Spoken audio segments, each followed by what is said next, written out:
2013 में जब हम जाना कि क्यों सपोर्ट कर रही फ्री में, भाई बसपा क्यों कांग्रेस का फ्री में सपोर्ट कर रही है केंद्र में। तो इन्होंने क्या किया कि जाते ही गोली चलवा दिया, मार दिया, हमारे भाई मर गया। उत्तर प्रदेश में हम 70 सीटें लड़े तो 17 हार गई समाजवादी पार्टी चुनाव लड़ने के। उसके पहले इन्होंने बुलाया, सीट मांगा 12, हमने कहा दे देते। हम 12 सीटें इनसे मांगे थे। किससे? समाजवादी पार्टी से, अखिलेश जी से। 2017 में बुलाए, बैठक हुई और टीवी चलाने लगे कि जो है कि सपा और निषाद पार्टी, पीस पार्टी लड़ेगी साथ में। पता चला कि धोखा दे दिया, एक भी सीट नहीं दिया। ये लोग हमारी गिनती करते थे 2000, 3000, 5000। ये केवटा मल्लावा है, मछली मारने वाले हैं, इनकी पौआ पीने वाले झुआ वरोट हैं, इनके पास पॉलिटिकल पावर नहीं है, कुछ नहीं। लेकिन लास्ट में जब धोखा दिया तब हमें जाना पड़ा। क्या कहेंगे ओम प्रकाश राजभर को लेकर? मर्यादित रहना चाहिए और ये मर्यादा पुरुषोत्तम राम की धरती है। देखो, उन्होंने अपना नेता को भगवान माना, बहन जी को नाम नहीं लेता है, कभी मायावती नाम नहीं लेता, कुमारी बहन जी कहता है। बहुजन समाज पार्टी को भारतीय जनता पार्टी के साथ आकर किसी भी तरीके से दलितों के बचे हुए सम्मान को उनकी हिस्सेदारी दिलाना। तो हम तो अपने लोगों से कहता हूँ, शिवपाल जी से राजनीति सीखिए। क्या है भारत का वो पाकिस्तान जिसे संजय निषाद ने खोज लिया है? तो उन्होंने अपने शब्द से कहा कि अभी ये पाकिस्तान वाला है और जब हिंदुस्तान वाला खुलेगा तो हम लोग पूरा जीतेंगे। मैं तो खेत में भी, गन्ने के खेत में भी सोया हूँ, बोरिंग से पानी भी चलाया हूँ। जहाँ जानवर रहते थे उसमें बैठ के लालटेन को साफ करके हम लोगों ने शिक्षा ली है। जैसे हम लोग प्राइमरी स्कूल में पढ़ने जाते थे, मैं चूँकि दून कॉलेज में पढ़ा था तो अंग्रेजी हमारी अच्छी थी। उस समय हमारे पूजनी अवैधनाथ थे और उस समय बुलाते थे, प्रसाद खिलाते थे। गोरखपुर को आप किस लिए जानते हैं? गोरखनाथ मंदिर के लिए या उत्तर प्रदेश के मुख्यमंत्री योगी आदित्यनाथ के लिए? लेकिन मैं आपको ये बताऊं कि गोरखपुर से एक ऐसा नेता निकला जिन्होंने गोरखपुर में ही योगी आदित्यनाथ के गढ़ को ढाया और फिर योगी आदित्यनाथ की सरकार को बनाया, जिनकी अपनी पॉलिटिक्स है, जो कभी डॉक्टर हुआ करते थे और अब राजनेता हो गए हैं।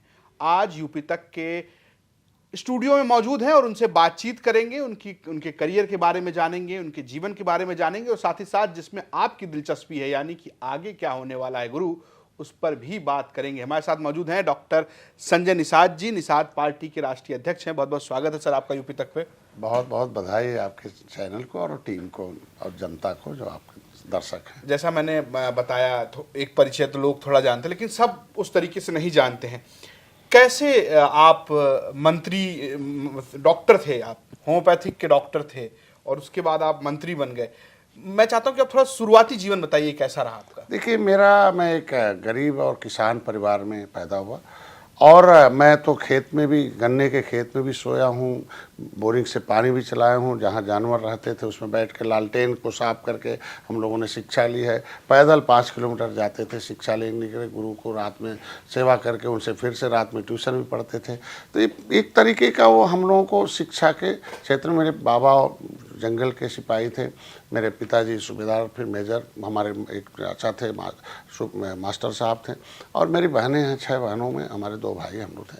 आज के दिन में जो मेरा गांव है, एक ताल और एक नदी के किनारे और जंगल के बीच में है, बहुत उपेक्षित है। मैं दून कॉलेज में भी पढ़ा था पिताजी के साथ, तो सड़क ऐसी थी कि पैदल 7 किलोमीटर ट्रेन से जाना पड़ता था। पिताजी हमारे ऐसे पढ़ने में तेज थे कि उन्हें अवार्ड देने के लिए इलाहाबाद के जो बोर्ड के सचिव थे मेरे गांव में, जो ऐसा है, मेरे पिताजी ने पूर्वी पाकिस्तान, पश्चिमी पाकिस्तान, चाइना, तीनों युद्ध जीता और उन्होंने लास्ट, हाँ, आर्मी में थे और उन्होंने कहा, बेटा ये जो सामाजिक युद्ध है, जो गरीबी का युद्ध है, जो लोकतंत्र के हथियार से जो तो आपके समाज के लोगों को बर्बाद किया जाता है, इस युद्ध को आप कैसे जीतोगे?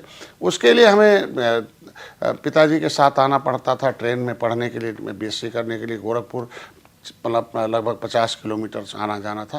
तो माँ हमारी बहुत बीमार हुआ करती थी, तो पता चला कि उसके देखते हुए हमें डॉक्टर बनना पड़ा। और मैं डॉक्टर बनने के लिए उम्र, तो उसके लिए एक सिस्टम था कि CPMT पास करो, कानून है MCI का। तो एक इलेक्ट्रोहोम्योपैथी एक ऐसी चिकित्सा पद्धति जो पौधों पर आधारित, पौधों के एंजाइम पर आधारित थी और तुरंत काम करने वाली थी और बिना नुकसान करने वाली पैथी थी। उसके बारे में जब पढ़ा तो उसके बारे में ज्ञान ज़्यादा लिया।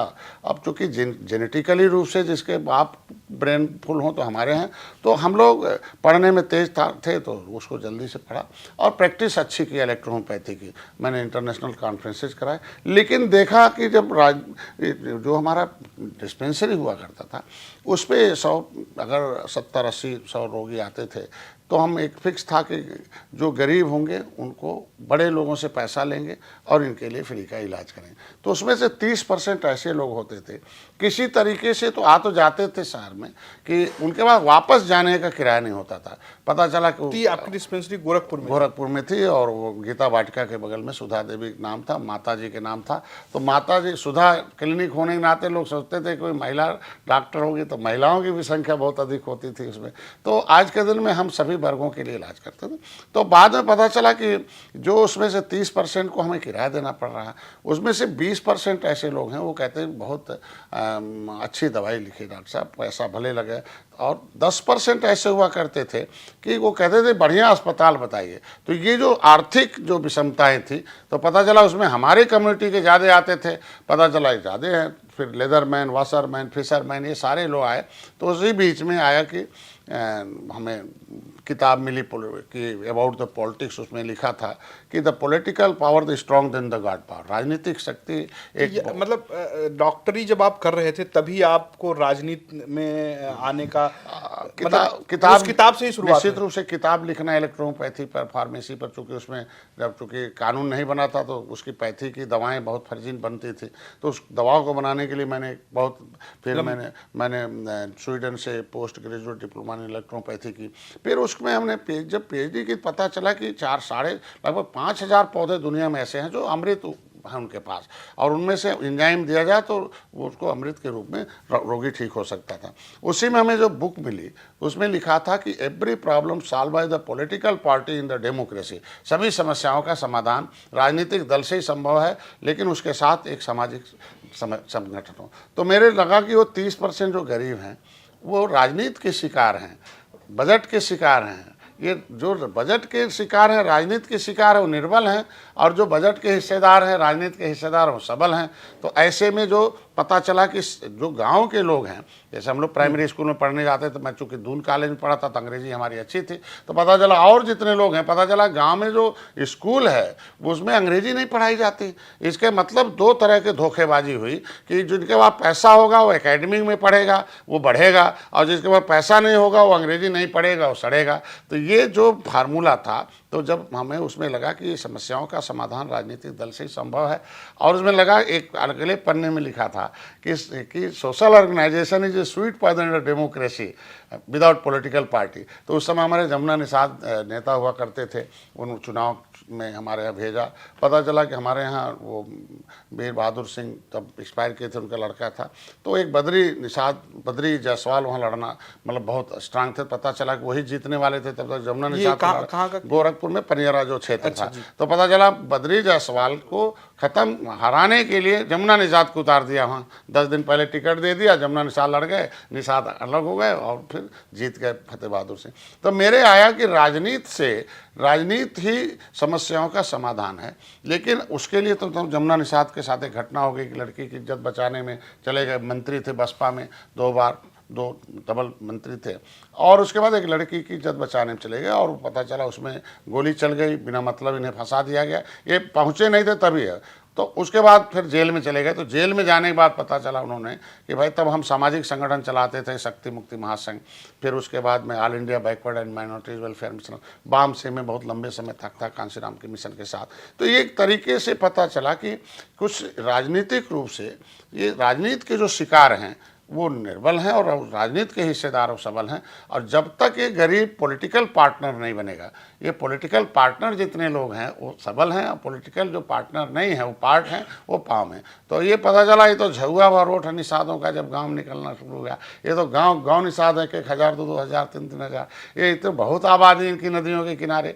पता चला गाँव में जाना शुरू किया पढ़ाने के लिए, उनको शिक्षा के लिए।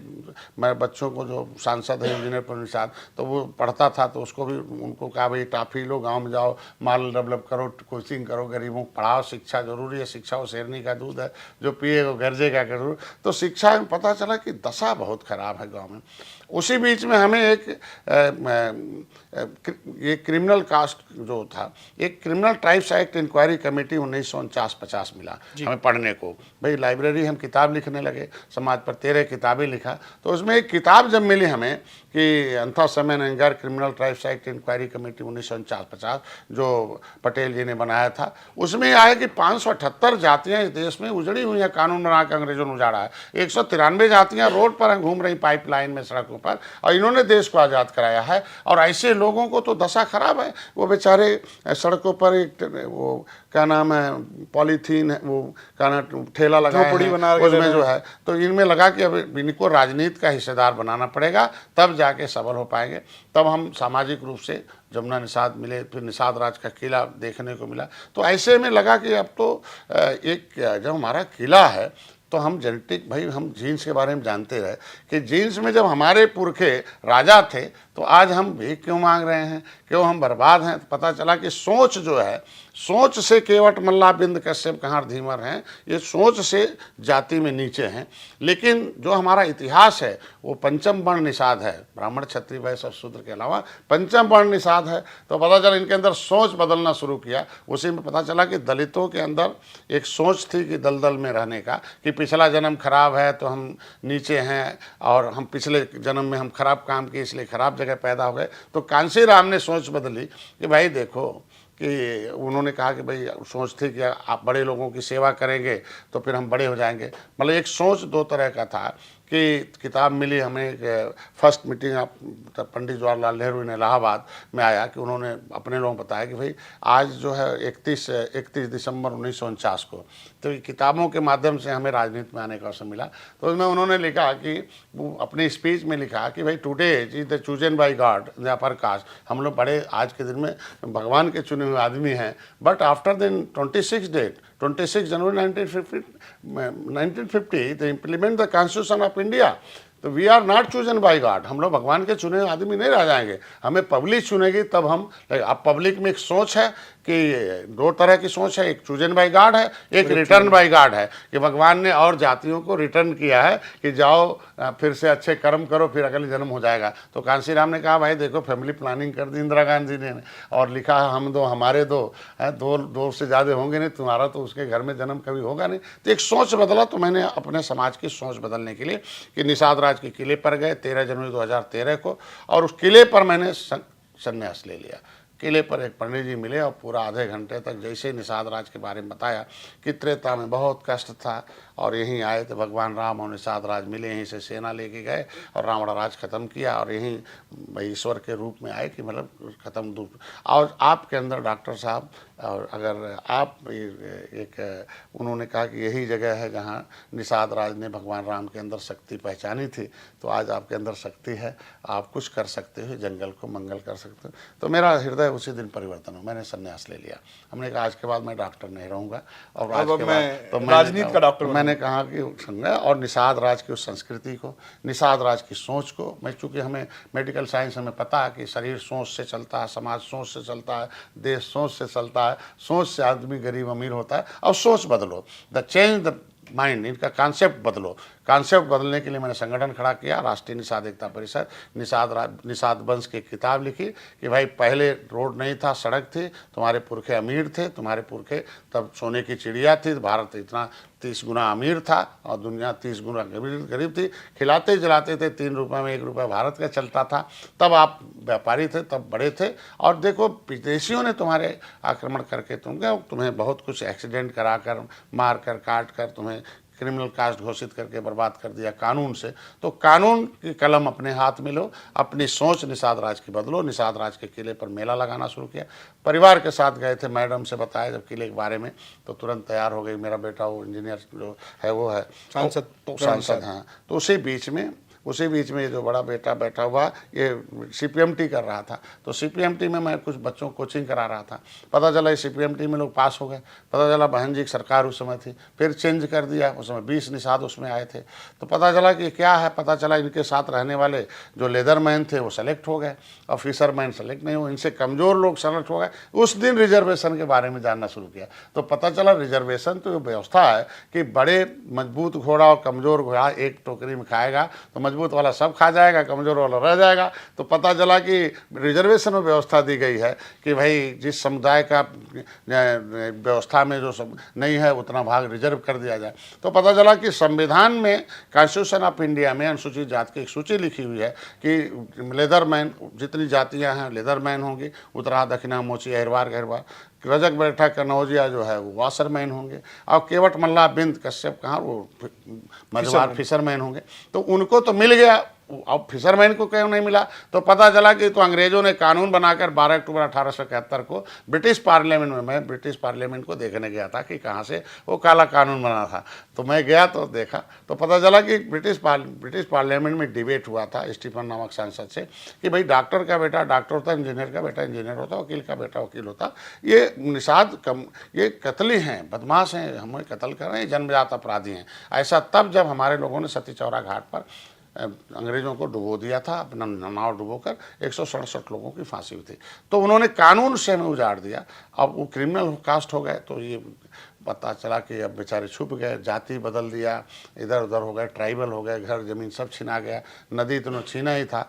तो पता उस क्रिमिनल कास्ट में वो आया कि इनकी इंक्वायरी की गई और क्रिमिनल कास्ट 31 अगस्त 1952 को देश आज़ाद हो गया। 1947 में 5 साल 16 दिन हमारी कम्युनिटी गुलाम थी और 5 साल 16 दिन बाद हम आज़ाद हुए इस भारत देश में। तब तक तो इनका हिस्सा लूट गया था। 5 साल बहुत होता है। जो एक सरकार होती है, जैसे एक ट्रेन में चढ़ जाइए तो जो चढ़ता है वो बाद वाले कहता नहीं सगा नहीं है। तो जब लेदरमैन और वाशरमैन उसमें फिट हो गए तो फिशरमैन को कहते हैं नहीं अब तुम अनुसूचित नहीं हो, उसके लिए कागज़ होगा सब गायब करा दिया। बसपा ने फ्री में कांग्रेस का सपोर्ट कर दिया 2004 से 2014 तक। उनके साथ 2013 में जब हम जाना कि क्यों सपोर्ट कर रही फ्री में, भाई बसपा क्यों कांग्रेस का फ्री में सपोर्ट कर रही है केंद्र में, तो ये पता चला कि लेदरमैन वाशरमैन ये लोगों के आरक्षण जो मझवार है वो न मिलने पाए। इसकी फाइल गायब करो तो मुकुल वासनी शैलजा ने सामाजिक न्याय मंत्री थे, इनको पता नहीं, इनके पास एविडेंस नहीं रहेगा तो ये लंबे समय तक नहीं इनका हिस्सा हम लोग पाते रहेंगे। उसी समय आ गया कि सामाजिक न्याय समिति का रिपोर्ट की जितना भी अनुसूचित जात का हिस्सा लेदरमैन खा रहे हैं और जितना भी, तो उसी समय पढ़ने को मिला कि political godfather of upper caste हुए पंडित जवाहरलाल नेहरू। तो पॉलिटिकली रूप से ट्रेंड किया और पॉलिटिकली रूप से ट्रेंड करके वोट को माना कि the real God is voter in the democracy. इस युग का असली भगवान वोटर है, वो हमें साइनिंग अथॉरिटी, हमें वोट दे देगा, हम जो बड़े हो जाएंगे। तो उन्होंने एक सेना बनाई, बूथ का गठन किया, लोगों ने वोट की राजनीति का एक स्कूल खोला, एक पार्टी। ये पता चला कि 7 जिसके पास हथियार होगा उसमें कि पार्टी होगा, नेता होगा, नारा होगा, झंडा होगा, चुनाव चिन्ह होगा, वो 5 हथियार जो होगा वो दबंग हो जाएगा, बाकी लोग अपंग हो जाएंगे। तो कांग्रेस ने 5 हथियार बनाकर 70 साल तक इन्हें 60 साल अपंग बनाए रहा। तो पता चला कि ये तो लेदरमैन उसे सीख लिए कि हाथी सही, मतलब भाई पार्टी बना लिया, बसपा नेता मान लिया बहन जी कांसीराम को, पॉलिटिकल गॉडफादर ऑफ लेदरमैन आ गए और उन्होंने 5 हथियार दे दिया, पार्टी दे दिया, नेता दे दिया, नारा दे दिया जय भीम का, झंडा नीला दे दिया और चुनाव चिन्ह दे दिया।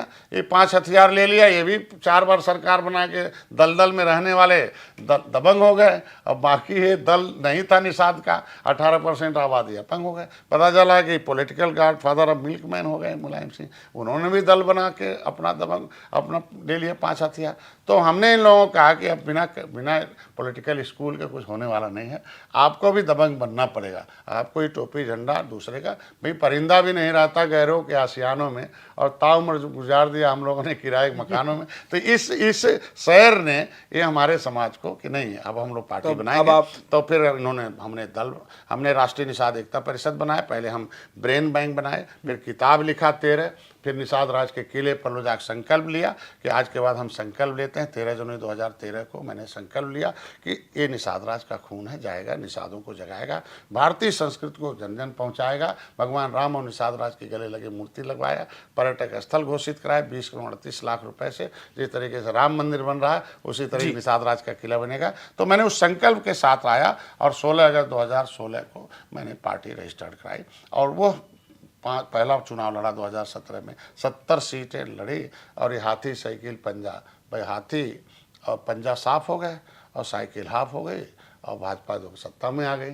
फिर जब 2018 लड़े, 2019 में आएंगे तो 18 मैंने 19 आज पे के दिन में आज इसकी वजह से हमने मेरा ये सवाल है, जब आप एक बहुत फेमस कांड हुआ, गोली चली गोरखपुर में, क्या हुआ? बहुत आरोप लगाते हैं आप समाजवादी पार्टी के ऊपर, सपा की सरकार थी, आप थे, और लोग कहते हैं कि बस वही एक इंसिडेंस था जहां से संजय निषाद जो हैं वो नेता बन गए। देखिए, भारतीय लोकतंत्र और संविधान कहता है कि सब लोग सम बराबर हो जाएं, ऊपर आए, और एक विकास हो। राजनीति जो होती है उसका नाम है कि only politics nothing else, only on the guardianship of the public finance and public future and provide the constitutional safeguard. और कि मतलब जनता के पैसे और जनता के भविष्य का एक अभिभावक होता है राजनीति। तो मुगल अभिभावक बने, हरा झंडा लेके, तलवार लेके, सत्यानाश हो गया 750 वर्ष। तोप लेके अंग्रेज अभिभावक बने, वो सत्यानाश कर दिया। हम लोग लड़ते रहे, कांग्रेस झंडा उठा लिया, वो अभिभावक बनती रही, कलम चला के बर्बाद करती रही। अभिभावक बने हाथी वाले, अभिभावक बने माननीय मुलायम सिंह। तो ये लोग अभिभावक बने, अभिभावक सबके बने, लेकिन उस मशीन में EVM machine, E for employ, B for बिला, एम फॉर मनी, उसमें बटन तो सब लोगों ने दबाया हाथी का, लेकिन नौकरी तो हाथी वाले के घर गया, साइकिल सब दबाया सबको। तो इन लोगों को आया कि आरक्षण के माध्यम से जब सत्ता में आए, आरक्षण के माध्यम से आज बहुजन समाज पार्टी के लोग दल दल से महल में हैं, आरक्षण के माध्यम से वो समानता का अधिकार मिला। तो आरक्षण है। तो आज के दिन में हमने गोरखपुर में एक इंक्वायरी कराई डीएम को लेकर कि भाई जिसके आधार सेंसस मैनुअल 1961 के आधार पर, सेंसस मैनुअल 1961 जो हमारा गिनती कराने का राष्ट्रपति ने नोटिफिकेशन किया कि एक सूची बनाओ अनुसूचित जात की और उसके पर्यायवाची जात कितना है, उसके आधार पर लेदरमैन के सारे पर्यायवाची जात को मिलता है, वासरमैन के पर्यायवाची जात को मिलता। तो हमारा भी 1951 में तक मिल रहा था, तो मेरा नाम ओबीसी में क्यों डाल दिया हमारे केवट मल्ला बिंद को? तो मेरा कहा कि उसको निकाल दिया जाए। और आंदोलन करने का मेरा मतलब ये था कि उस समय 7 जून 2015 का था कि 2014 में केंद्र में इनकी सरकार थी। तो जब बिशम्बर जी आवाज़ उठाए यहाँ कि इनके मझवार का पर्यायवाची जातियों को दिया जाए, तो समाजवादी पार्टी के सारे सांसद भाग गए। तो इसके मतलब वो देना नहीं चाहते हैं। हमें एक बार ये सपा अनुसूचित में डालती, बसपा उस पर स्टे ले लेती, तो हमें 30 साल तक लटकू राम बनाकर हमारी सारी नौकरी झटक लिया। तो मैंने इन लोगों को बताया कि भाई, और लोग वो है कि भाई अब केंद्र सरकार, मैंने 10 दिन धरना दिया, डीएम को लिखना पड़ा कि नहीं जैसे लेदरमैन को मिलता, वासरमैन को मिलता, फिशरमैन को भी दिया। तो हमें लग गया। तो मैंने लखनऊ में एक आंदोलन किया 14 फरवरी 2014 को। तो पता चला कि लाठीचार्ज कर दिया इन्होंने। फिर हमने कहा कि भैया ऐसे लाठी मत खाओ, अब अपनी आवाज़, कहे नहीं केंद्र से होगा। तो हम अपनी आवाज़ केंद्र को सुना रहे थे, रेल ट्रैक था, हमारे लोग जन्मदिन पर आए। तो मैंने लोगों से कहा भाई history is the mother of politics, movement is the father of politics. अगर इतिहास राजनीति की माँ है तो आंदोलन उसका बाप है, बिना आंदोलन के तो आपको कुछ मिल रहा है। अब माँ बाप मिलेंगे तभी भविष्य बनेगा, आप राजकुमार बन पाओगे। तो हमारे लोगों ने आंदोलन किया, इकट्ठे हो गए, और इकट्ठे हो गए तो कितनी जलन है कि भाई ज़मीन केंद्र सरकार की, रेल केंद्र सरकार की है, उसके पास आरपीएफ है। तो इन्होंने क्या किया कि जाते ही गोली चलवा दिया, मार दिया, हमारे भाई मर गया। और 6 घंटे तक गोली चलाते रहे। और नहीं, सत्यानाश तो इनका तब हुआ कि इनके पुलिस वाले, मैं कह रहा हूँ कि आज के दिन में गोली बिना आपके आर्डर का तो चलेगा नहीं। जब हम लोग शांतिपूर्वक 1 महीना आंदोलन चला रहे थे, रेल पटरी उखाड़ दिया था, रेल पर बैठे थे यहाँ जो है राजस्थान में, हैं, तब तो एक को डंडा नहीं चला। हम 1 घंटे बैठ गए तो उधर गोली चल गई। तो ये लोगों ने कहा कि नहीं, ये सरकार अंग्रेजों से भी क्रूर है, ये निषादों का हिस्सा खाना, यानी समाजवादी पार्टी की सरकार थी उस समय। तो हम कह रहे हैं कि आज के दिन में हमारे लोग मिलने नहीं देते थे। तो मेरे कहने वाला बहुत ज्ञापन दिया, प्रदेश भर में ज्ञापन दिया, तो कोई सुनवाई नहीं हुई। तो उसके वजह से जब गोली मार लग गया, एक भाई मारा गया, तो मेरे लोगों को रहे उससे चलिए वहाँ तक चल जाएगा। लेकिन इतना तांडव कि जहाँ भी निषाद बस में सवार हुए 6 घंटे बाद जो भी तो पकड़ते थे, क्या निषाद है, इतनी गाली देते थे। 37 लोग जो जेल में बंद हुए, इतनी जाति सूचक गाली दिया कि उनको इतनी पिटाई किया शरीर के अंदर कि उनको फर्जी पूछे कि इसमें कौन ज़्यादा पढ़ा लिखा है, तो पता चला एक एमए था, उसने कहा हम एमए, एक ने कहा ग्रेजुएट है, बाकी सब ऐसे ही कम पढ़े थे। तो जो एमए था, ग्रेजुएट था, उसे कट्टा दिखा दिया फर्जी में। मतलब उन लोगों ने सोचा कि हम पढ़े लिखे हों तो छोड़ देंगे, उसके बदले उन्हें फर्जी कट्टा दिखा दिया। तो इसका मतलब वो जो 37 लोग थे आंदोलनकारी, फिर उनकी जमानत कराई, जमानत कराई, 1 महीना जेल में थे। इस घटना के लिए समाजवादी पार्टी को जिम्मेदार निश्चित रूप से समाजवादी पार्टी के साथ उस समय जिम्मेदार समाजवादी पार्टी पूरे है। और उस समय जब मैं जेल में था तो उनकी सरकार थी ना, तो मैंने इतना बड़ा अपराधी थोड़ी था कि हमें तन्हाई में रखोगे। तन्हाई मतलब होता है जो बहुत खूंखार अपराधी हो, तब तो आज के पूरे प्रदेश में हम कैसे खो जाए। तो हमें तन्हाई में रख दिया गया, तो हमें पता चल गया कि लगता है अब हमें मार दिया जाएगा। तब मेरे दिमाग में आया कि महेंद्र सिंह राजपूत, धनीराम वर्मा, रघुवर दयाल वर्मा, मनोहर लाल निषाद, जयपाल कश्यप, झूरी बिंद, जमुना निषाद, फूलन देवी, ये सारे लोग मारे गए, अब हमारा नंबर लगा हुआ है। सब समाजवादी पार्टी में थे? नहीं, किसी और पार्टी में भी थे, कांग्रेस में भी थे, उस समय सब मारे गए, अब हमारा भी नंबर लगा है। तो मैंने अपने जो मिलने आते थे, मैंने सेना बनाई और लोगों को मैंने कहा कि जाइए। उस समय माननीय योगी आदित्यनाथ ने समर्थन किया, उस समय धरना दिया, हमारा साथ दिया लोगों को। फिर वो आगे कि एक जब पार्टी संरक्षक के रूप में आ गई तो उन्होंने कहा कि निषादों की लड़ाई हम लड़ेंगे, आरक्षण की हम लड़ाई लड़ेंगे। माननीय योगी आदित्यनाथ वहाँ बैठे कमिश्नर के धरने पर, पूरा सांसद होने के बाद भी, और उसके बाद तब इनका, यानी तब भी आपके साथ योगी आदित्यनाथ? निश्चित रूप से हम तो हमेशा कहेंगे हमारे उन्होंने हमारे लिए उस समय यही पूछना चाह रहा था कि आप गोरखपुर से हैं और आप राजनीति में सक्रिय नहीं थे, तब भी योगी आदित्यनाथ थे, कैसे संबंध थे आपके? मैं तो प्रैक्टिशनर था और 22 साल मैं प्रैक्टिस किया। और 22 साल गोरखनाथ खिचड़ी चढ़ाने जो आते थे तो सुबह हम 5 बजे कैंप वहाँ हमारा लगा रहता था, फ्री में। हम 5 बजे नहाते थे लोग, ठंडक में पड़ता 14 जनवरी को, तो वो पोखरा है तो उसमें ठंडक लग जाती थी, तो हम लोग तुरंत दवाई देते थे। और उस समय हमारे पूजनी अवैधनाथ थे और उस समय बुलाते थे, प्रसाद खिलाते थे। और जब भी आते थे महाराज जी तो दवाई, नेचुरल दवाई थी तो निश्चित रूप से बुलाते थे, हम दवाई करते। तो उस समय भी संबंध थे, ऐसे संबंध तब भी थे। तो मैं 22 साल प्रैक्टिस किया, 22 साल वहाँ कैंप लगाया। तो हमारे उसमें हमने Purvanchal medical college of electropathy रखा, उसमें मैंने इनको मुख्य अतिथि के तौर पर बुलाया जब हम वर्षगांठ मनाते थे। तो संबंध हमारे तब भी मधुर थे और आज भी मधुर। लेकिन सवाल यही है, क्योंकि आप देखिए, आपने कहा कि आप जब धरना कर रहे थे आरक्षण के लिए, जब समाजवादी पार्टी सरकार ने आपके ऊपर लाठियां चलाई, गोलियां चलाई, तब योगी आदित्यनाथ आपके साथ खड़े थे, पहले से भी आपके संबंध थे। लेकिन जब मैं वो पहले विधायक की बात छोड़ दीजिए, जब आपके बेटे प्रवीण निषाद पहली बार सांसद बने, बड़ी सफलता हुई है, जब नाम जगह, जब ये लगा कि उत्तर प्रदेश में निषाद पार्टी है एक जो किसी को हरा सकती है, वो समाजवादी पार्टी के साथ हुआ ना। आपकी दोस्ती तो अखिलेश यादव से हुई और फिर आप अखिलेश यादव के साथ दोस्ती करके उसी योगी आदित्यनाथ के इलाके में जो छोड़ी हुई सीट थी वो जीत लिया आपने। क्यों, ऐसा क्या हुआ कि संजय निषाद अखिलेश यादव के दोस्त बन गए? देखिए, हमारे धर्मशास्त्रों से राजनीति चलती है, बिन भय होने प्रीत। जब हम 70 सीटें जीते, हम उत्तर प्रदेश में हम 70 सीटें लड़े तो 17 हार गई समाजवादी पार्टी, बसपा भी हार गई। मैंने कहा ना कि हाथी और साइकिल साफ हो गई उत्तर प्रदेश से, और साइकिल हाफ हो गई है, भाजपा सत्ता में आ गई, आज हमारे साथ हो गए। उस समय ये लोग हो गए। इन्होंने जब हम 2017 में चुनाव लड़ने के उसके पहले इन्होंने बुलाया, सीट मांगा 12, हमने कहा दे देते। हम 12 सीटें इनसे मांगे थे। किससे? समाजवादी पार्टी से, अखिलेश जी से। 2017 में बुलाए, बैठक हुई और टीवी चलाने लगे कि जो है कि सपा और निषाद पार्टी, पीस पार्टी लड़ेगी साथ में। पता चला कि धोखा दे दिया, एक भी सीट नहीं दिया।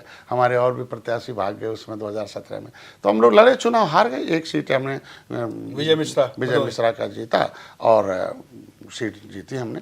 लेकिन वो 17 सीटों पर ये लोग हमारी गिनती करते थे, 2000, 3000, 5000। ये केवटा मल्लावा है, मछली मारने वाले हैं, इनके पौआ पीने वाले, झुआ भरोट हैं, इनके पास पॉलिटिकल पावर नहीं है, कुछ नहीं। तो ये लेवल था पिया और बिकाऊ का इन लोगों के द्वारा 30 साल। मैंने उसको लेवल लगाया, निषाद पार्टी लगाया। जब निषाद पार्टी का लेवल लग गया तो सब हार गए। हारने के बाद इन्होंने उस सीट को जीतनी। उस समय सीट जीता Sapa, Peace Party, Nishad party, और तय हुआ कि बसपा को भी लाएंगे तब जीत पाएंगे। तो 4 पार्टी हो गए ना, Samajwadi party, Nishad party, peace party, Bahujan समाज।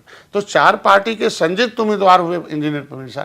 भाई सिंबल तो कुछ भी हो, हमारे लोगों ने, मैंने कहा भाई हालांकि आपने वो गढ़ तो तोड़ा नहीं, उसमें एक लाइन रह गया कि आज के दिन में जब वो जीत गए हम लोग, तो जीते, मैंने इतना ही कहा ना कि भाई कभी इस मत्स्यनाथ की भूमि पर गुरु गोरक्षनाथ की तपोभूमि है, और उनके गुरु गोरक्षनाथ के उस महान विरासत को संभाले हुए मंदिर। भाई आज मंदिर के पुजारी माननीय योगी आदित्यनाथ हुआ करते थे, पूजनी और पूजनी महाराज योगी आदित्यनाथ जी हैं। अब वो हो गए, मुख्यमंत्री हो गए हैं। तो ये सीट अब निषाद राज का, मत्स्यनाथ का वंशज लड़ रहा है। अंतर कौन रहा है? पहले पूजनी महाराज जी लड़ रहे थे, अब उनका एक वंशज लड़ रहा, तो लड़े कहाँ हम लोग तो सीट वही रही ना। तो मेरा समाज साथ दिया और जीते, और उसको राजनीतिक रूप से इन्होंने ये हल्ला कर दिया, समाजवादी पार्टी जीता, समाजवादी पार्टी जीता। तो ये गलत है, मिस यूज है लोगों का साथ लेकर धोखा देना। और लास्ट तक आपने देखा होगा समाजवादी पार्टी ने सबका टिकट दे दिया, अपने घर भर का टिकट दे दिया 2019 में, और सबका टिकट दे दिया। लेकिन जो 2 हम ठीक है, हम दल वाले थे, आपके लिए दबंग नहीं बनने देंगे, हमें अपंग बना के रखेंगे। लेकिन जो गोरखपुर, फूलपुर, कैराना, नूरपुर 4 सीटें थी, चारों जीते थे। तो एक फूलपुर की भी सीट जीता था नागेंद्र पटेल, उसका टिकट क्यों नहीं दिया? तो जो हम बात कर रहे थे, आपने कहा, मैं यही सवाल पूछना चाह रहा हूँ कि अखिलेश यादव से कैसे संबंध है आपके आज? क्योंकि आपने कहा कि उस एक बार उन्होंने आपको 2017 में धोखा दिया, गठबंधन में बुलाया और सीटें नहीं दी, फिर आपके साथ वो लड़े और ये कहा कि समाजवादी पार्टी जीती। अभी कैसे संबंध है? बातचीत होती है, मुलाकात होती है? नहीं, कोई, हम तो एक लिबरल लीडर हैं जिसके साथ रहते हैं, अंतिम तक रहते हैं। हम समाजवादी पार्टी के साथ 2019 में थे, और अंतिम तक भारतीय जनता पार्टी अंतिम तक हमारे साथ बुलाने का बात करती रही। लोग लगते रहे कि भारतीय जनता पार्टी के साथ आ जाए। तो हमने कहा भाई इन लोगों ने तय किया कि बसपा और सपा, मतलब पिछड़ों दलितों के रूप में हम लोग फिर से उनको हिस्सेदारी दिलाने के लिए काम करते हैं, साथ रहेंगे। लेकिन लास्ट में जब धोखा दिया तब हमें जाना पड़ा समाजवादी, मतलब भारतीय जनता पार्टी के साथ। हम कहते हैं आज के दिन में वो पिछड़ों के नेता हैं, तब से मेरी कोई बातचीत नहीं है। और सदन में एक दिन मिले थे, और जो हाउस हमारे जो विधानसभा अध्यक्ष थे उस दिन उन्होंने अभिवादन मैंने उनका किया। पिछड़ों के नेता हैं, एक राष्ट्रीय अध्यक्ष हैं, एक मुख्यमंत्री रहे पूर्व में। तो मैं तो हमेशा उन्हें बधाई देता हूं, पर इतने उनसे कहता रहता हूं अपने माइक के माध्यम से कि माननीय मुलायम सिंह धरती पुत्र थे, और धरती पुत्रों के लिए उन्होंने संघर्ष किया था धरातल पर, और पिछड़ों के लिए उन्होंने काम किया। तो उन्होंने एक अखाड़े का पहलवान बनाया था। अब अखाड़े के पहलवान अब माननीय मुलायम सिंह नहीं है, भाड़े के पहलवान जो हैं, ये जो बयान दे रहे हैं लोग, ये बयाना लेकर आपको बयाना लिया है ना समाप्त करने का समाजवादी पार्टी। तो माननीय मुलायम सिंह के समाजवादी पार्टी को समाप्त करने के लिए भाड़े वाले आए हैं, तो अखाड़े वाले रहेंगे तो ठीक रहेगा। और पिछड़ों की लड़ाई लड़ने वाले जो नेता उन्हें धन्यवाद। आपने पिछड़ों की लड़ाई की बात कही, एक दोस्त आए हैं अखिलेश यादव के, आपके नए एनडीए में शामिल हुए ओम प्रकाश राजभर, क्या कहेंगे? वो बड़े बयान की बात कहते हैं, वो तो गजब गजब के बयान देते हैं। मतलब उन्होंने इधर होते हैं तो इधर बयान देते हैं, उधर होते हैं उधर बयान देते हैं, और वो बयान आपने भी सुने होंगे तमाम। क्या कहेंगे ओम प्रकाश राजभर को लेके? अब भैया से ही कहेंगे कि मर्यादित रहना चाहिए, और ये मर्यादा पुरुषोत्तम राम की धरती है, भारतीय संस्कृत है। यहाँ शब्दों का बड़ा मायने रखता है, और शब्दों की खेती जो करेगा वो हीरो हो जाएगा, और जो शब्दों की खेती में जो भी आएगा थोड़ी देर के लिए तो हीरो हो जाएगा लोग। लेकिन मैं तो इतने कहूँगा कि मर्यादित राजनीतिक बात हो, और बड़े काम के लिए अगर जिस समुदाय की लड़ाई लड़ रहे हैं उनके भी समुदाय का दर्द हो या हमारे भी समुदाय का दर्द, तो दोनों लोग मिलजुल के हम लोग उसकी लड़ाई लड़ें। मैं चाहता हूं कि एक दोनों आदमी की जो बोली भाषा हो वो सही हो, मर्यादित होना चाहिए। भारतीय जनता पार्टी एक बड़ी पार्टी है, बड़े काम कर रही। धारा 370 हिंदू मुसलमान के झगड़े, आज के राम मंदिर बन गया, आस्था का जो केंद्र था, अयोध्या, काशी है, मथुरा है, और निषाद राज का किला है। तो ये सारी चीज़ें हैं कि आप एक सुहेल देव राजभर समाज के सुहेल देव राजा थे, और उन्होंने आला गाजी ने उनकी हत्या कर दी थी। तो निश्चित रूप से एक मिशन आदमी को अपने उस पुरखों को याद रखते हुए आगे बढ़ना चाहिए। लेकिन घोसी से पहले आए, घोसी में क्या हुआ? बड़ा सवाल है, क्योंकि हमने देखा पूरी पार्टी लग गई, बीजेपी तो लगी ही लगी, आपके यूपी तक पर ही वो वीडियो चले हैं, आप बाकायदा क्लास ले रहे थे, समझा रहे थे लोगों को कि कैसे वोट देना है अपने समाज के लोगों को। ओम प्रकाश राजभर भी लगे हुए थे, गली गली कूचे कूचे गए और उसके बाद भी बुरी तरीके से हारे, 42,000 वोटों से हारे। मतलब पिछले बार से भी मार्जिन बढ़ गया, जबकि आपके साथ एक दारा सिंह चौहान जिनका अपना वोट था, ओम प्रकाश राजभर जिनका अपना वोट था, वो भी थे, आप भी थे, तमाम मंत्री सभी लोग थे। क्यों हार गए वहां पर आप लोग? देखिए, राजनीतिक सामाजिक ऊर्जा को राजनीतिक ऊर्जा में जो बदल दे वही जीत होती है। उसके लिए बूथ होता है, अब बूथ पर सेना होती है, भारतीय जनता पार्टी हो, निषाद पार्टी हो, अपना दल हो, चाहे किसी का भी हो, और जो समाजवादी पार्टी का हो। तो आज के दिन में हमारे ऊपर जाति का लेवल, हम अपने जातियों का संघर्ष करता रहता हूँ और उसके बाद लोगों का मैं साथ लेता रहता हूँ, क्योंकि सभी जाति चाहती है कि निषादों का एक गौरवशाली इतिहास रहा, इनका सम्मान, इनकी हिस्सेदारी मिल जाए। लेकिन घोषी का कुछ, क्योंकि बड़े जो चुनाव होते हैं वो लोकतंत्र के स्तंभ पर, नेतृत्व पर होता, मोदी जी के चेहरे पर है। राष्ट्रीय मुद्दे, अंतर्राष्ट्रीय मुद्दे पर राष्ट्र हमारा कहाँ जा रहा है, अर्थव्यवस्था कहाँ जा रही है, कौन नीतियाँ क्या बना रहे हैं, नीतियों को कैसे और कैसा नेतृत्व है। तो किसी देश का मुद्दा पार्टी, मतलब लोकसभा पार्टी कौन सी पार्टी है जो नीति अच्छी बनाती है, पॉलिसी अच्छी बनाती है और शांति कैसे लाती है और समृद्धि कैसे लाती है, और नेता कौन उसका है। तो उसके आधार पर जो विधानसभा का चुनाव होता है वो मुख्यमंत्री के चेहरे और प्रशासन और विकास पर होते हैं, लेकिन जो उपचुनाव होता है वो लोकल चेहरे पर होता है। तो एक तो लोकल चेहरा उन्हें इधर उधर आने का था, दूसरा ये भी है कि कुछ जो वहाँ का मामला, तो भी मैं 43 गांव में गया, 43 गांव में सेना बनाई, आपने देखा, बाकायदा मैंने क्लास लिया, ड्यूटी लगाई। तो 40 गाँव में मैंने, मतलब 40 गाँव में मैं 80% को वोट आसपास है, 3 गाँव में हारा हूँ। तो अपनी जिम्मेदारी मैं लेता हूँ, कोई भी आदमी सर्वे करा ले उसमें, जो निषाद देने के लिए तैयार नहीं थे कि उनको एक छोड़ कर दूसरे कोई आता तो मैं दे देता। दूसरी बात, भारतीय जनता पार्टी एक बड़ी पार्टी है। अब 2 चुनाव हुए तो उनके कार्यकर्ता, अब मान लीजिए किसी को आप बोरे में झंडा जा रहा हो और उनका झंडा उतार कर दूसरा झंडा लगा दीजिए, मैंने उस समय भी बयान दिया था। तो झंडा आज के दिन में, झंडे को आप भारतीय जनता पार्टी के जो झंडे हटाना और फिर दूसरा झंडा लगा देना, नाम नहीं लूँगा, तो एक तो उनके कार्यकर्ताओं में उदासीनता और आ गया कि भारतीय जनता पार्टी के। कुल मिला के आपको ऐसा लगता है कि बीजेपी ने वहाँ कैंडिडेट गलत चुना? निश्चित रूप से उस समय एक तो गलत, मतलब अब गलत, भाई काम बड़ा करता तो गलती हो ही जाती है। तो निश्चित रूप से उस चुनाव में हम तो, वो चाहिए था कि उन्हें राजभर कि हम सोचे कि तो बाद में लोकसभा वगैरह लड़ेंगे, किसी दूसरे को लड़ाएंगे, लेकिन वो तो सीधे उनको उतार दिया गया। लेकिन फिर भी हम जीतने में नाकामयाब रहे।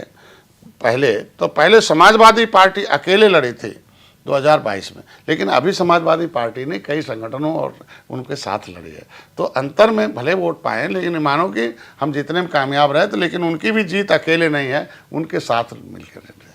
अच्छा, बातचीत हम बयानों की कर रहे हैं। आपका भी बयान घोसी में एक बहुत वायरल हुआ, पाकिस्तान वाला, बहुत चर्चा में रहा। क्या है भारत का वो पाकिस्तान जिसे संजय निषाद ने खोज लिया है? नहीं, जैसे 2019 में जब संत कबीर नगर का जो चुनाव हो रहा है, तो गिनती हो रही थी, तो लास्ट में जब इंजीनियर परवीन साहब, हम लोग 15 दिन पहले आए थे, तो गिनती हो रही थी, तो उसमें जब बक्सा पहले खुला तो 5 वोट 10 वोट से आगे पीछे चलते थे। तो वहाँ के पूरे जिलाधर रामचंद्र ललित चौधरी थे, तो उन्होंने कहा, हमने कहा यार क्या ऐसे तो हार जाएंगे चुनाव, तो लगभग 30% बक्से खुल चुके थे। तो उन्होंने अपने शब्द से कहा कि अभी ये पाकिस्तान वाला है और जब हिंदुस्तान वाला खुलेगा तो हम लोग पूरा जीतेंगे। और उसके बाद जब उधर का बक्सा खुलने हुआ तो एक कम्युनिटी के हिसाब से रहते हैं। लेकिन आपके दोस्त तो कभी पीस पार्टी हुआ करती थी, फिर अब संजय निषाद जो है वो पाकिस्तान की बात करते हैं। थोड़ा अजीब नहीं हो गया ये? राजनीति में आपको अच्छा लगता है कि मतलब किसी एक कम्युनिटी को पाकिस्तान के क्योंकि पाकिस्तान से हमारे संबंध वैसे नहीं रहे हैं, और आप समझते हैं कि एक तंज के तौर पर इसको कसा जाता रहा है? तंज के तौर पर नहीं कहूँगा ऐसे।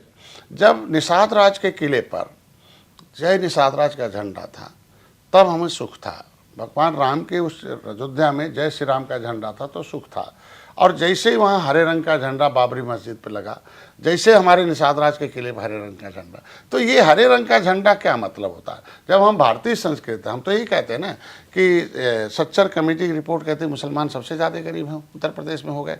क्यों देश में हो गए? क्योंकि इन लोगों ने, सपा बसपा ने आज के दिन में जाल बीनने वाले को जल्हा कहते हैं, और जाल बीनने के बाद जब घना कप बीन दे तो उसे जुलाहा कहते हैं, और जुलाहा जब वो धर्म बदल दे तो अंसारी कहते हैं। तो मेरे ही लोग उधर गए। मैं इसीलिए कहता हूं कि वो अपनी संस्कृति की तरफ सोचें कि वो जब जुलाहा थे, तो जब जुलाहा थे तब हीरो थे, तब आप भारतीय संस्कृति में थे, तब सोने की चिड़िया थी, जुलाहा थे तो आप धनवान थे, और जैसे उन्होंने अब धर्म बदल दिया तो चाहता हूं कि वो इधर आ जाए। मतलब मैं एक ये भी कह रहा हूँ इस वजह से कि आज कल ही लोकसभा में एक बहुत बयान वायरल हुआ, बीजेपी के एक सांसद हैं, उन्होंने एक उत्तर प्रदेश के सांसद जो मुस्लिम धर्म से आते हैं उनको लेके बहुत सारे अमर्यादित टिप्पणियां की।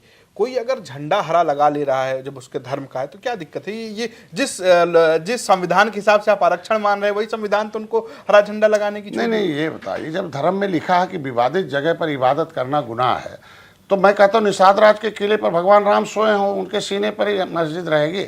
जहाँ धार्मिक स्थल है वहीं भी मस्जिद रहेगी, कृष्ण के पास रहेगी, राम के पास रहेगी, वहाँ भोले शंकर के पास रहेगी, निषाद राज के पास। इसका मतलब वो घर पर लगाए चल जाएगा ना। ये भी जब उनके धर्म में आज के दिन में लोकतांत्रिक ढंग से जैसे वहाँ हटा वैसे वहाँ भी हट जाए, तो ये कहने का मतलब है कि उस झंडे का दुरुपयोग होना गलत है और उस तरीके की सोच होना गलत है, इसलिए मैं कह रहा था और कुछ नहीं। अच्छा, तस्वीरें भी आपकी बहुत वायरल हुई, बड़े आरोप लगे। कांग्रेस पार्टी ने एक ट्वीट किया, आपने भी देखी होगी, आरोप लगा कि भाई मंत्री हो गए संजय निषाद जी तो पैर दबवा रहे हैं। आरती उतारते हुए भी तस्वीरें आती हैं, ये कैसा सामाजिक न्याय है? ये सवाल तो उठता है संजय जी। देखिए, आस्था से देश चलता है। हम आस्था के शिकार थे, इसलिए हिस्सेदार नहीं पाए। ये आस्था है निषाद राज के किले का। गु मतलब होता अंधेरा, रू मतलब होता उजाला। जो अंधेरे से उजाले में ऐसा ज्ञान दे उसे गुरु मानते हैं।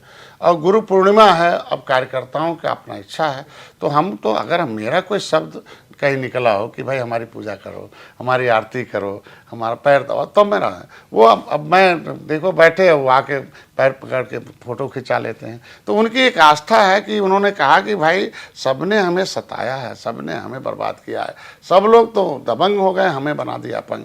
तो आज अगर राजनीतिक शक्ति डॉक्टर संजय ने दी, पहचान दिया, मैं उनका कहना है कि जब हम लोगों ने आवाज़ उठाना किया 2013 में निषाद राज किले को, तो जब प्रधानमंत्री उतरे इलाहाबाद में श्रृंगेरपुर में, तो सबसे पहले निषाद राज की धरती को प्रणाम किया, जय निषाद राज का नारा लगाया। आज योगी जी नारा लगाते हैं, तो आज देश भर में जय निषाद राज। आप प्रधानमंत्री ने कहा भगवान राम के बिना निषाद राज अधूरे हैं और निषाद राज के बिना भगवान राम अधूरे हैं। अब वहाँ 56 फुट की मूर्ति है प्रधान। तो ये जिसको कहते हैं ना कि मान सम्मान स्वाभिमान, तब रोटी कपड़ा मिला। तो मान सम्मान स्वाभिमान तो इन लोगों ने हमें नीचे कर दिया था। अब कहते हैं हमें निषाद जी कह के दरोगा बुलाता है, निषाद जी कह के सभी अधिकारी बुलाते हैं। तो ये जिसको सम्मान मिलता तो उनकी श्रद्धा है उसमें हम। और इस सम्मान की आप बात करते हैं, आप मंच से मायावती की तारीफ भी करते हैं। आप बोलते हैं कि उन्होंने अपने समाज को ये ओहदा दिलाया, आप कहते हैं कि उन्होंने उनको नौकरियां दिलाई। बहुत तारीफ आप मायावती की करते हैं। एनडीए में शामिल करवा रहे हैं मायावती जी को? देखिए, कोई कठिन सवाल जो होता है उसको हल करने के लिए कोई न कोई एक उदाहरण पेश करना पड़ता है। तो वो जो बहुजन समाज पार्टी और समाजवादी पार्टी को कहते हैं कि भाई देखो, उन्होंने अपना नेता को भगवान माना, बहन जी को नाम नहीं लेता है, कभी मायावती नाम नहीं लेता, कुमारी बहन जी कहता है। मतलब कितना श्रद्धा है। आज के दिन में अपने नेता पर, अपने पार्टी पर विश्वास किया तो हीरो हो गया, दलदल से महल में है। आप भी अपने नेता, अपनी पार्टी पर विश्वास करो। तो उदाहरण के स्वरूप में उनको देता हूं कि नेता ने क्या, आ रही हैं क्या मायावती जी? अब उनके ऊपर है, वो कहाँ जा रही हैं, कहाँ नहीं जा रही। कोई बातचीत नहीं हमारी, क्योंकि आप बामसेफ में रहे, आप हमारे उनके लोग मिलते रहते हैं। उनके लोगों की चिंता है कि सत्ता से दूर रहने का दर्द है और सत्ता से, तो उनको तो हमको अब तक चाहिए कि समाजवादी बहुजन समाज पार्टी बहुजन आज के दिन में हर क्षेत्रों में मोदी जी ने काम किया। दलितों को अनाज देना, दलितों को मकान देना, दलितों के लिए इलाज कराना, ये सारा कुछ अगर हमारी सरकार कर रही, भाई जब उन दलितों के पास खेत नहीं है, दलितों के पास मकान नहीं, झोपड़ी नहीं है, ठीक है जितना हो सकता था बहुजन समाज पार्टी ने किया, लेकिन पूरे देश के जो दलित हैं आज के दिन में उनके लिए तो आज मोदी जी हमारी सरकार कर रही है। तो हमको लगता चाहिए कि बहुजन समाज पार्टी को भारतीय जनता पार्टी के साथ आकर किसी भी तरीके से दलितों के बचे हुए सम्मान को उनकी हिस्सेदारी दिलाना। ये आपने बड़ी बात कही है। कुछ छोटे छोटे सवाल लूंगा, लेकिन उससे पहले कुछ नाम मैं बताऊं, लेकिन उससे पहले एक और सवाल है, बहुत महत्वपूर्ण सवाल है। पिछली बार आप एक सीट पर चुनाव लड़े, अगर मैं गलत नहीं हूं, लोकसभा की, और आपके बेटे प्रवीण निषाद बीजेपी के सिंबल से चुनाव लड़े। क्या इस बार आप लोग कितनी सीटों पर चुनाव लड़े? क्योंकि अगर आप अपनी पार्टी, चूंकि आप भारतीय जनता पार्टी के सहयोगी हैं, आपकी अपनी पार्टी है, तो आप ये तो जरूर चाहेंगे कि आपके सिंबल से आपका, क्योंकि आपने विधानसभा में अच्छी खासी सीटें लड़ी, 16 सीटें लड़ी, 6 आप बीजेपी के सिंबल पर लड़े और 10 अपने सिंबल पर लड़े, अगर मैं गलत नहीं हूँ। आप कितने सीटों पर चुनाव लड़ने जा रहे हैं लोकसभा के चुनाव में? पहले तो अपने समाज को मैं धन्यवाद दूंगा, मेरे ऊपर विश्वास किया। अब मैं उनका जो सड़क पर वकालत करता था, अब सदन में वकालत करता, और प्रधानमंत्री और गृह मंत्री तक वकालत करता, उनके दिलों में मैंने जगह बनाई और उन्होंने हमारे ऊपर एक हाथ रखा। तो हमारे ऊपर नहीं, हमारे समाज के ऊपर है। तो आज लोकतंत्र के जो चारों स्तंभ हैं, जो हाँ लोकसभा में इंजीनियर प्रवीण निषाद हैं, भले भाजपा के सिंबल से हो, वकालत तो निषाद पार्टी करते हैं, राज्यसभा में अभी बाबूराम आ गए, इससे आज के दिन में विधानसभा में हम खुद हैं, और आज के दिन में विधानसभा में 11 विधायक हैं हमारे, और आज के दिन में विधान परिषद में मैं हूँ, और कैबिनेट जो सबसे बड़ी जगह होती है मैं उसमें हूँ। तो चारों स्तंभ पर सभी हमारे लोग हैं। तो निश्चित रूप से भगवान राम निषाद राज को गले लगाए थे, तो सीट के लिए नहीं, जीत के लिए लगाए थे। तो आज निषाद राज के वंशज को अगर मोदी जी ने गले लगाया है तो जीत के लिए है। आपने और गोल सा जवाब दे दिया। नहीं, गोल नहीं बताना, मैं बता रहा हूँ। देखिए, तो हमने जो ओम प्रकाश राजभर जी से पूछा, तो वो तो साफ कहते हैं भैया हम तो लड़ेंगे, हम लड़ने के लिए आए हैं, 2 सीट 4 सीट नहीं बताते हो, लेकिन वो अपने सिंबल पे इस बार चुनाव लड़ेंगे। पूरा बताते हूँ, पूरा हो जाए कि 1 सीट में जीता था 2017 में, लेकिन बड़े भाई के रूप में भारतीय जनता पार्टी आई, हमें दिया, और 11 हमने हारी हुई सीट ली थी, 9 उसमें से जीते, 5 उनके सिंबल पर। हम भारतीय जनता पार्टी से कुछ तो लिए नहीं भाई, हारी हुई सीट लिया तो हारे हुए पहले से भी थे, ठीक है। 5 उनके सिंबल से लिया, हमारे लोग भले उनके सिंबल से, हम तो किसी को देने की जीत दर्ज कराने के लिए तो दिया उन्होंने।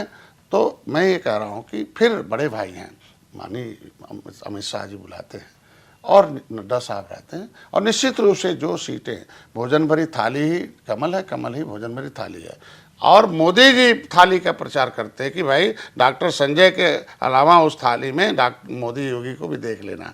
तो मैं भी कहा देश भर में कि भाई कमल में मोदी योगी के साथ डॉक्टर संजय को देख लेना। तो आज के दिन मैं पूरा विश्वास दिलाता हूं कि निश्चित रूप से लोकसभा में कमल चुनाव चिन्ह से इंजीनियर प्रवीण निषाद गए, तो आज लोकसभा में भोजन भरी थाली भी जाएगी, खाली नहीं रहेगी, क्योंकि वो समय का 15 दिन था, 8 सीटें थी, हम 8 सीटें पर हमें लड़ने के लिए दिया गया था, भारतीय जनता पार्टी का उसमें कोई दोष नहीं है। भोजन भरी थाली पर लड़ने के लिए 8 लास्ट आवर में गया था, 8 सीटों पर हम कहीं लड़ते तो हम भोजन भरी थाली से लड़कर हार जाते। तो जब अध्यक्ष हारता, मतलब पार्टी हारी, समाज हार गया, तो हारने के लिए हमारे थोड़ी हैं। तो हमारे लोगों ने तय किया कि नहीं, एक बेटा जाए, और वो ऐसा बेटा जाए जो वकालत करता हो, प्रोफाइल उनके पास है, इंजीनियर प्रवीण निषाद का पर्सनालिटी इंजीनियर प्रवीण निषाद के पास है, और पार्टी का पोजीशन है, वोट है, सब कुछ है।